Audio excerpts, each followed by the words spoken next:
Affordable Art Fair, Metropolitan Pavilion, September 2023.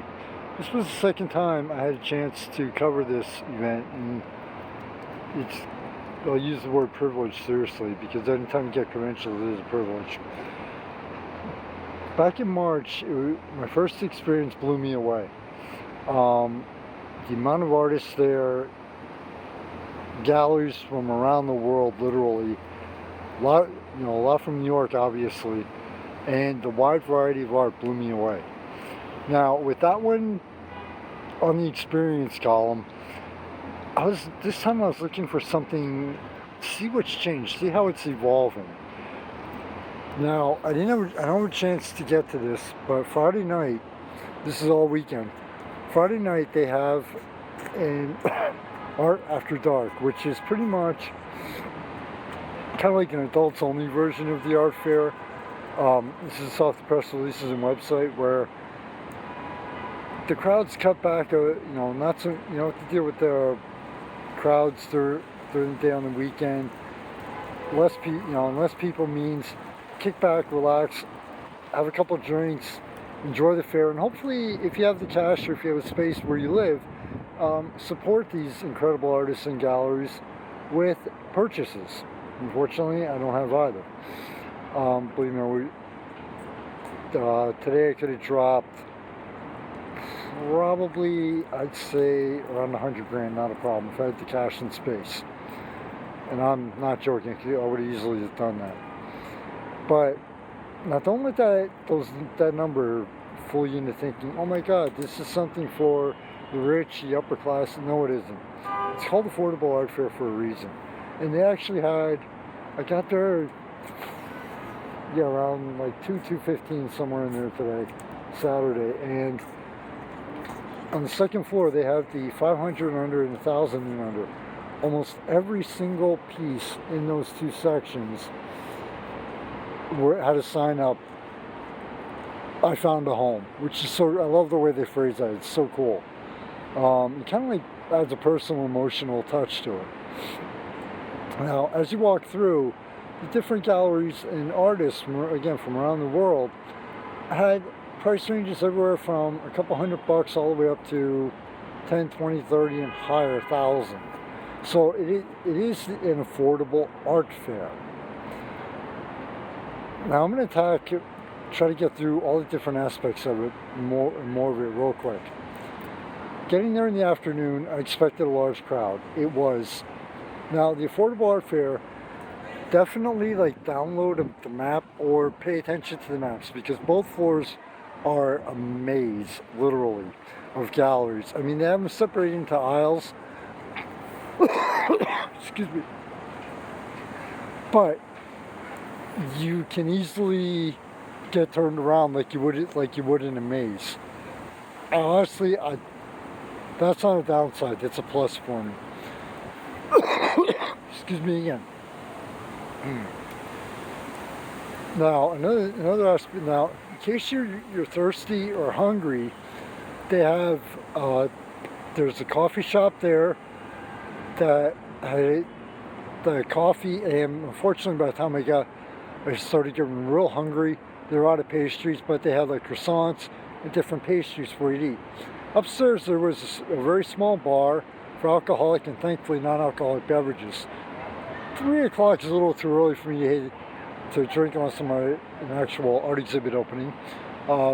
So I looked there and I saw soda, $2, Diet Coke. I looked at the bartender and said, thank you.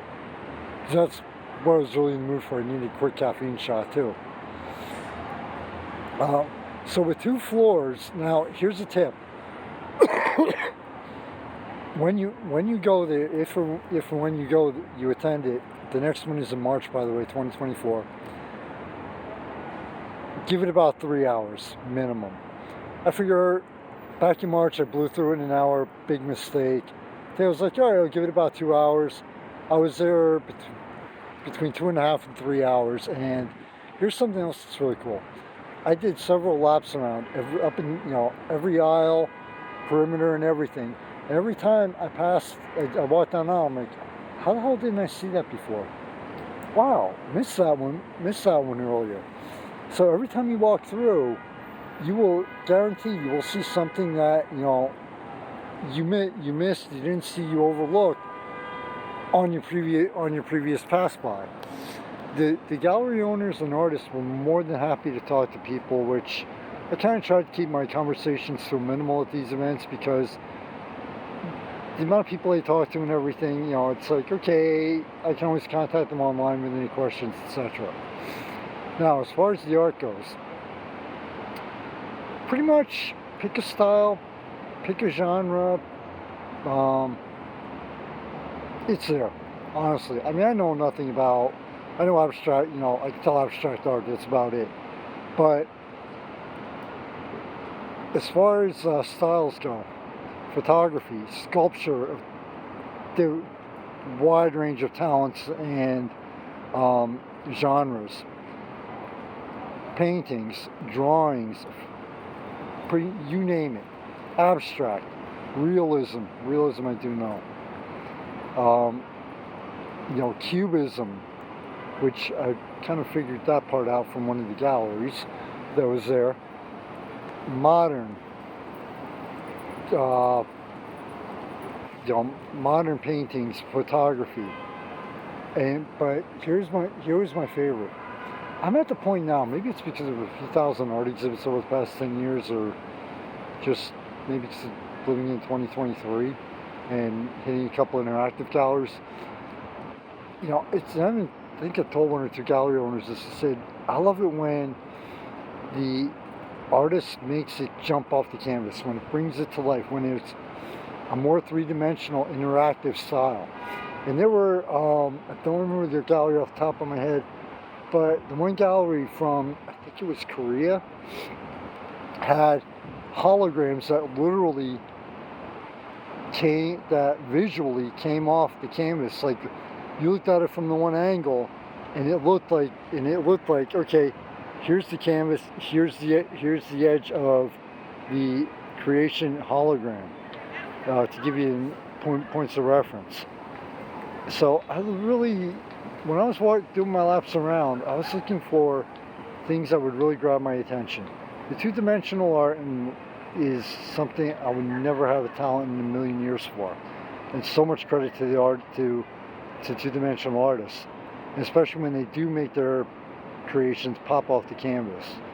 But I'm really, I love it when there's the technological side, when it comes to life. And there were some artists and some galleries there that did exactly that. That highlighted that modern technological 2023 edge through art. Affordable Art Fair. If you're in New York City, March, by the time you're seeing this, it'll be over. March of 2024. Make sure you come to New York City for a visit during in one of the 3 days. Yeah. Check the website. 3 or 4 days. But just in advance, if you come on the weekend during the day, expect a crowd. Not really to get a line to get in, but expect to spend, like I said, on the average about 3 hours there. Walk around, take your time. There are areas where you can take a break and relax. You might need it. I know I did a few times. And if you have the money and space where you live, please support these incredible artists and galleries from around the globe. When you see something you like, if you can afford it and have the space for it, definitely purchase it. Now, one other important aspect of the fair was that they have, I don't know about the pricing or anything, but at the entrance there is an area for packing and shipping of the art, so you don't have to worry about it getting taken out to your vehicle. Today it's been raining all day, getting possibly damaged or torn when you're driving home or to your next destination. You can have it safely and securely shipped right from the art fair, which is a great addition. I know this was very long, but take care, everybody, to your family and friends. As always, please stay safe. Wishing you only the best and much success in your lives.